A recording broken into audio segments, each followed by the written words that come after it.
बच्चों आज हम क्वेश्चन नंबर 5 करने वाले हैं। Find the number of term in each of the following AP. AP आपको गिवन है, आपको नंबर ऑफ टर्म निकालने यानी find the number of term यानी आपको एन की वैल्यू निकालनी है। क्या निकालनी है? जब कभी भी क्वेश्चन में नंबर ऑफ टर्म निकालना हो तो यानी एन की वैल्यू आपको फाइंड करनी है। तो 7 क्या एपी आपको गिवन है फर्स्ट पार्ट में। A1 आपका 7 हो जाएगा, 13 आपका A2, 19 आपका A3 और ये जो 205 है ये किसकी वैल्यू गिवन रहती है? AN की वैल्यू गिवन रहती है। ठीक, अब हमें क्या करना है? सबसे पहले A1 गिवन है, हमें D की वैल्यू फाइंड करना है। ठीक है, तो यहाँ पे सॉल्यूशन। ठीक, A1 आपका कितना हो जाएगा? 7 हो जाएगा और D की वैल्यू कितनी हो जाएगी? A2 माइनस A1 होता है। D आपको निकालना है तो A2 माइनस A1 करना होगा। A2 आपका 13 हो गया और माइनस A1 आपका 7 हो गया, यानी 13 में से 7 आपको माइनस कर देंगे, कितना आ जाएगा? 6 आ चुका है।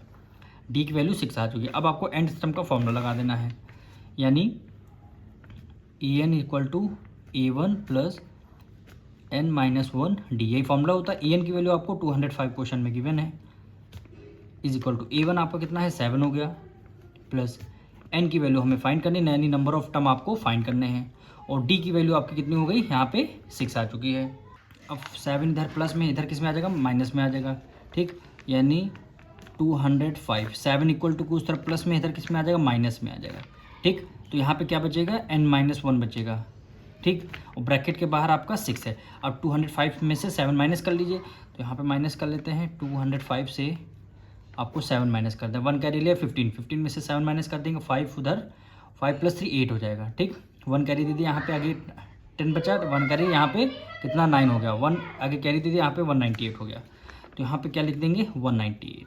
ठीक, is equal to n minus 1, 6 उधर मल्टीप्लाई में है, इक्वल टू के इस तरफ लेके आएंगे, ये क्या हो जाएगा? डिवाइड में, यानी 198 डिवाइडेड बाई कितना हो गया? 6 हो जाएगा। ठीक, अब इसको आपको सॉल्व करना है, तो 6 1 6, 6 3 18, 1 कैरी दे दिया, 6 3 18, 33 आ गया। तो इसको 33, ठीक, n उधर प्लस में, इधर किस में आ जाएगा? माइनस में, इधर किस में आ जाएगा? प्लस में आ जाएगा। n 33 में 1 ऐड कर लेंगे, कितना आ गया? 34, यानी n की वैल्यू कितनी आ जाएगी? 34। तो अब question number nth term, find the number of term, कौन सा टर्म होगा? 205 कौन सा टर्म होगा? 34 टर्म होगा, यही आपका आंसर हो जाएगा। अब सेकंड पार्ट देखिए, 18, 15 होल 1/2, 13 और n टर्म यानी माइनस 47 आपको गिवन है।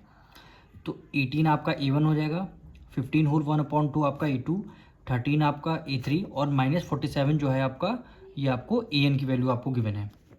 तो सबसे पहले यहाँ पे A1 गिवन है, A1 आपको 18 गिवन है। सबसे पहले आपको क्या निकालनी है? D की वैल्यू। D की वैल्यू कैसे निकालते हैं? A2 में से A1 आपको माइनस करना है।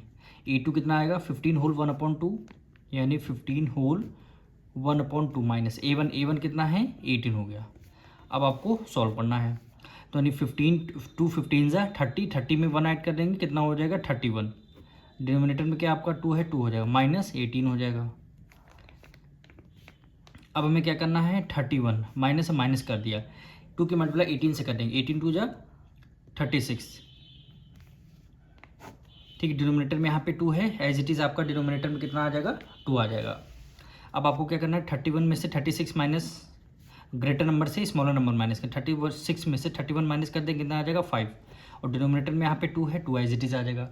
अब ग्रेटर नंबर कौन सा? 36 से माइनस का, इसलिए हमेशा ग्रेटर नंबर का साइन आएगा, यानी D की वैल्यू हमारी -5/2 आ चुकी है, -5/2 आ चुकी है। और आपको nth टर्म यानी नंबर ऑफ टर्म है, देखिए find the number of term यानी n की वैल्यू फाइंड करनी है आपको। तो डायरेक्ट हम nth टर्म का फॉर्मूला लगा देंगे। फॉर्मूला क्या होता है? an is equal to A1 plus n minus 1 D। इसको आपको सॉल्व करना है। an की वैल्यू -47, A1 की value -47 is equal to A1 कितना आ गया आपका? 18 आ गया, प्लस n की वैल्यू कितना हो गया? n की वैल्यू आपको फाइंड करनी है -1, और D की वैल्यू आपको देखिए -5/2 आई है, D की वैल्यू -5/2 आ चुकी है। अब इसको आपको आगे सॉल्व करना है। अब आपको क्या करना? -47 को एज इट इज़ आपने लिख दिया। ठीक, 18 उधर प्लस में, इधर किस में आ जाएगा? माइनस में आ जाएगा। फिर ये आपका ये क्या आ जाएगा? n minus 1। ठीक, और ये क्या बचेगा? -5/2, -5/2 आपका आ जाएगा। अब आपको क्या करना है? ये देखिए, ये भी माइनस, ये भी माइनस, माइनस माइनस क्या होता है? प्लस होता है। तो 47 में आपको क्या करना है? 18 ऐड करना है। तो 47 में जब 18 ऐड कर देंगे यानी 7 और 8, 7 7 14 एक 15, 15 का 5 1 कैरी 4 एक 5 एक 6 65, दोनों माइनस के हैं तो एक माइनस का आ जाएगा, ठीक।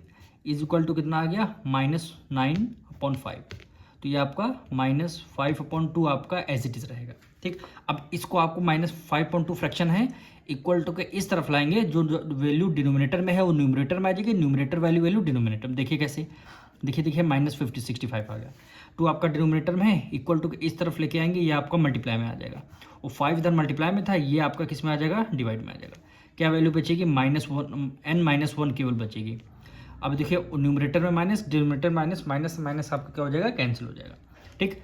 5 से करेंगे, 5 × 5 5 × 5 1 कैरी ले 15 हो गया, 5 3 जा 15, 13 2 जा कितना हो गया 26 आ गया, 13 2 जा 26, 1 इधर उधर प्लस में, इधर किस में आ जाएगा माइनस में है, इधर किस में आ जाएगा प्लस में आ जाएगा, इज इक्वल टू n हो गया, 26 में 1 ऐड कर देंगे 27, यानी n की वैल्यू कितनी आ चुकी है 27 आ चुकी है, यही आपका आंसर हो जाएगा।